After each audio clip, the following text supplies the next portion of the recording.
Peace, this your girl Yvette with Yvette B's Creation, and I have a site that I want you to check out. It's mine. It's www.yvettebscreation.com, and on there you're going to see my high vibrational products that I offer that's for self-care, and I also am offering services such as consultations and Reiki, which is all for enlightenment, clarity, healing. And for the Reiki session, I do want you to know you will be given work. So please do not sign up if you're not ready to do work. Okay? Again, my website is www.yvettebscreation.com. And I want to do a big thanks to Mr.BandClap for putting this out. Peace.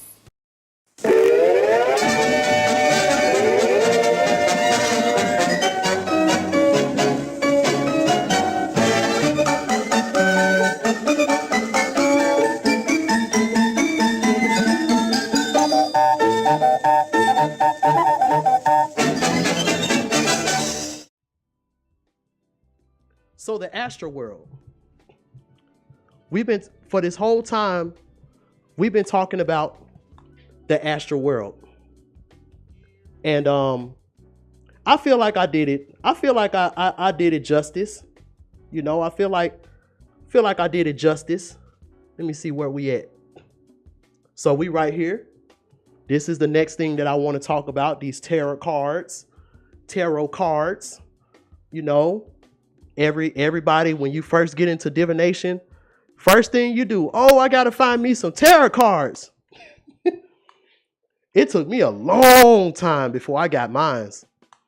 And even with the tarot cards, like, you know, I use mine in a different way than everybody else. I got my own special little way to use them. But I want to flash back right quick because Flight Boss, he said something really, really profound about the astral world, and I forgot to play it. So let's flash back right quick, and I gotta play this for y'all because this is gonna set the stage for what I'm finna talk about next. Because we've already been talking about how the mind is being compromised. You know, we talked a little bit about how the body with the rituals and stuff like that. But in a minute, we're about to go into religion or the spiritual the religion aspect of it. Because the religion is what's used. The religion is what's used to control the solar essence, you know, to keep that in the dark. So let's see what Flight Boss has to say about the astral world. Let's flash back right quick. Astral projection. You're creating a vision in the astral realm, or in space, or in thought, or in the eternal realm, or in your mind, whatever, or in the subconscious, whatever word you want to call it. You created a vision that no one can see but you, right? So you projected that somewhere. So that's what the word projection means. You ever been in school and was in history class and we watched the projector on about some fucking flunked out war that we was forced to care about like it was for our favor? You know what I'm saying? Well, really, it was just somebody else getting over in some way, shape, or form, putting their face on the money. So boom, you projected something into the universe. Be careful what you projecting. Be careful what's on your mind. Now, astral traveling. When you experience what you projected. Yeah, I could project me being at the bank all day. But shit, let me do something in that projection. Let me walk to the bank teller. Let me pull out $1 million. Okay, I'm astral traveling now. I'm traveling in that projection. I'm imagining. So imagination is a better word for it. But for the most part, you got Masons coming up with they take your power away because you don't know yourself. You're not enlightened, so they make you be illuminated. They create their enlightenment, their esoteric energy, and give you exoteric, what's common knowledge. So here's the thing. They take your ability to astral project by giving it a word, astral projection, and then give it their meaning and value behind it. and create their operative energies behind it, their actual projection machines, right? So now you got a perspective of what astral projection is. While you're actually astral projecting, that ain't really even called astral projection. It's just some cold ass shit we do as spirits. Hey, we work in mysterious ways. Now, here's the thing, right? They doing witchcraft and witchery now. A spell, spelling, meaning, numerology, gematria. Now, every time you hear the word astral projection, you got a concept in your head, right? While you're actually doing that without it being called that. Now they have you go to school for 60 years. You paid a tuition to go teach people what you think astral projection is in the world, and how other people lost and shit like that. And you even coming up, as soon as you hear me say astral projection, you already got a preconception of a mind frame on what you think I should be saying when I'm explaining astral projection. So the moment I say something that's not in your recollect of what you think what you was taught based upon these masons that you don't know that's really them the ones who's taught you. Every college is named after some type of Jew Zionist or something like that. You better believe it, some type of Jesuit. So for the most part, based upon that, that's already a preconception. You'll already be lost in that kind of concept, to the point that if I say some shit that's going deep into it, you won't be able to go that deep into it based upon you're in limits. When you hear it, you're in a cage in a box, so you don't even know how to think about it to a certain ramification. And if I go too deep, you might say I'm pseudo, so you didn't give your power away to someone who goes as deep as me, and you can't go that deep, so you have to pay somebody to go that deep. So they got you into college courses. This grade, 12 grades, 12 houses. You know what I'm saying? So you're on a curricular system, and you're learning piece by piece. So they got the whole world in like a single file line at the water fountain and making everybody take turns to be born in a 4th, 5th, and 6th dimension. And a lot of y'all don't even get a chance to do that. You come right back into the 1, 2, and 3rd dimension because you didn't sign the contract. All right, Flight Boss. Shout out to Flight Boss, the Archangel Uriel. We're very close astrally, even though we never met each other in the physical. But that may change. Who knows? So back to this. So now we talked about how this system deceives you when it comes to your mind, taking control of your mind and all of that. So now this right here talks about how they even tell you, or they even change the gods. Like they even changed how you look at the gods and the goddesses, you know? Because see, this is one thing I was telling one of my soul family members. I was like, look, once you put your likeness, or you put your picture on a tarot card or something like that, now that picture, it becomes a symbol. It's no longer you anymore. It's no longer you. You know? And this is just like the Bible and the Strong Exhaust Concordance. This is the same thing about the tarot cards and the companion book. It's the same thing about the Bible and the Strong Exhaust Concordance. Same thing. So, me, I would know when I looked at that tarot card that's Doja Cat. You know, I understand, like, okay, that's Doja Cat. My son, if I get those cards to my son, he'll know that it's Doja Cat, but he's not gonna know about her the way I know about her. And then when my son gives my grandson those cards, he's just gonna look at them as some cards. He's not gonna know shit about nothing. You know? But we know with these cards, the card is nothing but a symbol. And there's a companion book that comes with the deck of cards that kind of shows you, like, okay, this is what the artist had in mind when he was making these cards. You know, this is what the artist had in mind. You know, this card means prosperity, good luck, you know, all of these things. You know, this is our intention. This was the intention. This is the intention that we put on these cards. This is the intention that we put on these cards. You know? So it gets to the point where, you know, you got that book. So now, like, yeah, okay, that's Doja Cat. But Doja Cat, the person, We don't care about that. Now we look at this as a symbol, like, okay, yeah, that's Doja Cat, that's cool. But this card, the book says that this card represents this and this and this and this. Now, we know that just like astral traveling and astral projection, these tools can be used to go even deeper into other realms, other planets, other galaxies. You know, there's no limit to where you can go when you're lucid in your dreams. When you're lucid, there's no limit to where you can go. The same way with this. You know, if you don't got no book, just like what he said when he said you always did it, but you didn't know that it had a name to it. Just like this symbol, you wouldn't know what that symbol represents unless you look at the book, and the book tell you. And so, just like how you know, that tool, which is astral projection, astral traveling, it can be used as mind control if you let this mundane world shape your inner world.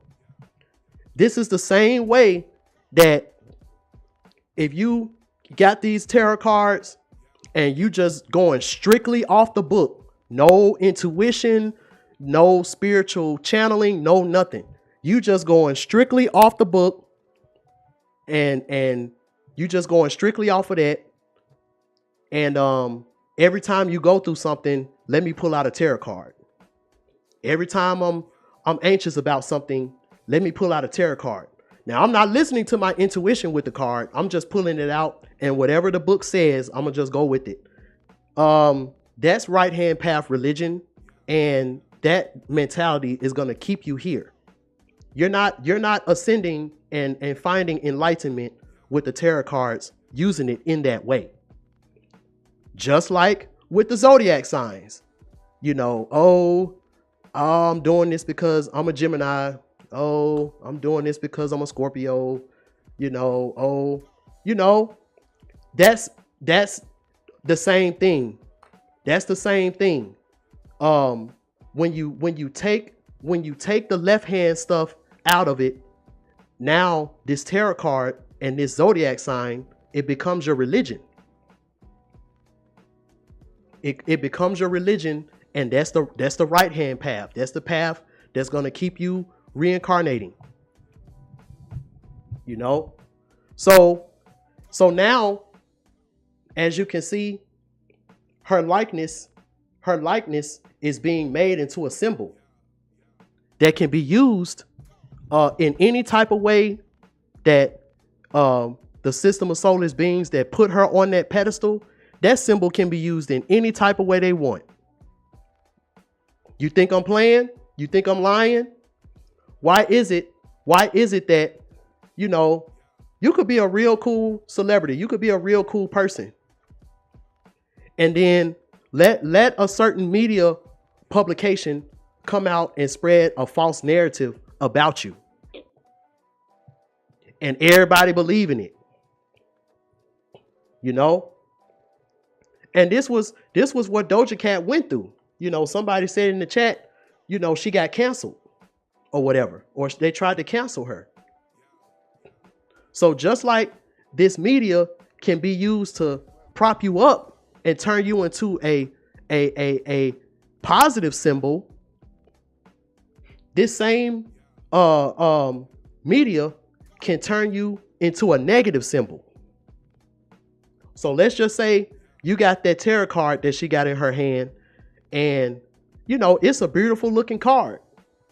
But when you look at the book, that book says this card right here means death. It means destruction. It means chaos. You know, it means a bad omen. You know, just because of what that book said, that book is gonna give you a certain fear response every time that card comes out. Every time that card comes out, you're like, oh shit. Uh-oh. Oh no, the death card. Uh-oh. Oh no. You know, when your intuition might be telling you, okay, this card, I know the book says this, but I'm trying to tell you, this card means, you know, it might say death, but it also means transformation. It also means the end of something.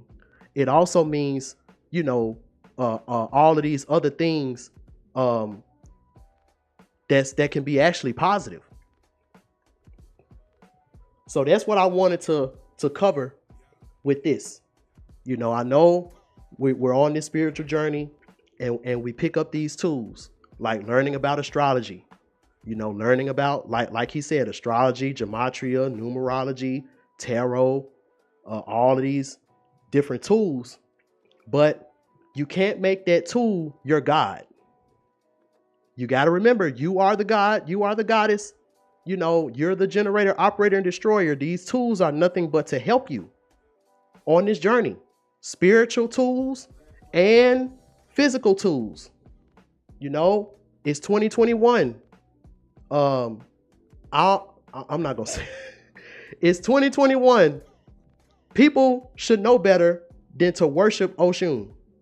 It's 2021. People should know better than talking about, oh, you know,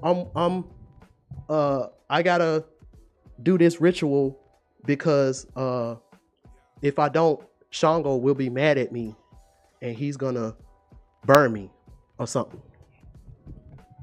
Like, come on, you know, you gotta, if you don't understand that you're already a part of the family, you will be treated like an outsider. I'm gonna say it again. If you don't understand on a solar level, all the way down from the head, from the rooter to the tutor, if you don't understand this from your head to your soul, that you're already a part of the family, you will be treated as an outsider. Because, like I said, because you are the magician. So if you feel like you got to worship these entities, then, you know, you're going to create a spiritual bond that's going to make it where you got to do that. And you only did it to yourself. If something happened because you didn't put out ocean water, you know, whatever, you know, and something bad happened to you, it's your fault. Because you could have been over here with the soul family, knowing that you are the baby Oshun. You know, you have that pure energy inside of you with your innocence that even surpasses Oshun. You know, Oshun is astral is the farthest she can go. You know, because she was only meant to bring love to the world, to Earth.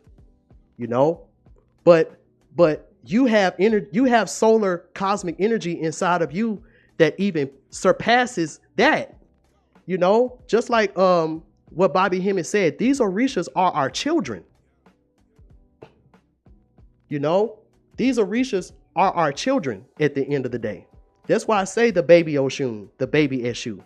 That's why I say that, because they are our children. They're here to help us. You know, it's this system that we live in, religious system, that made you believe that you needed to worship something outside of you for illumination, not enlightenment, but illumination. You know? So this is very important because, you know, on TikTok, I've heard on TikTok, all you see is people reading tarot cards.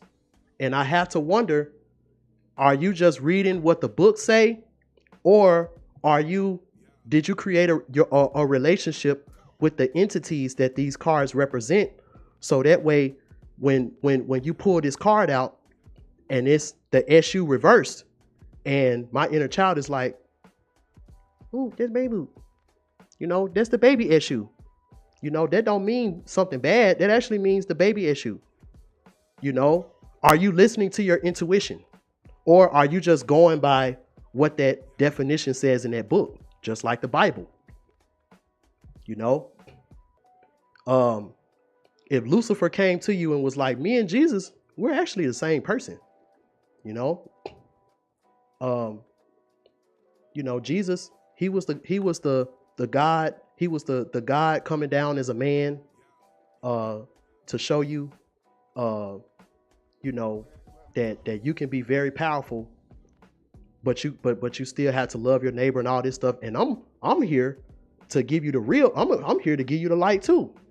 But I'm here to tell you that you are the God, so you should be able to do as thou wilt. Knowing that all this stuff is only an illusion. You make it real. But we're the same person. If Lucifer came and told you that, and you're like, nah, that's get away from me. That's evil. That's wrong. The Bible says this. The Bible says that. Then that's putting you into lostness. That's giving you a dependency.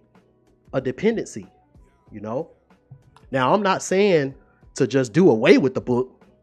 No, still use it. Like I still use my book. Reading is fundamental. Just like what Eddie Griffin said, reading is fun to mental. Reading is fundamental, but it has to get to a point where you go beyond that book. And that's where a lot of us fail at. We can't go beyond that book. And you see she's using that card along with the other cards. I wonder what other celebrity before her and during her and after her are going to have their likeness on a tarot card just like her. See, she's showing you right here like, yo, I'm not the only one. Just like Tupac said, selling my soul for material wishes,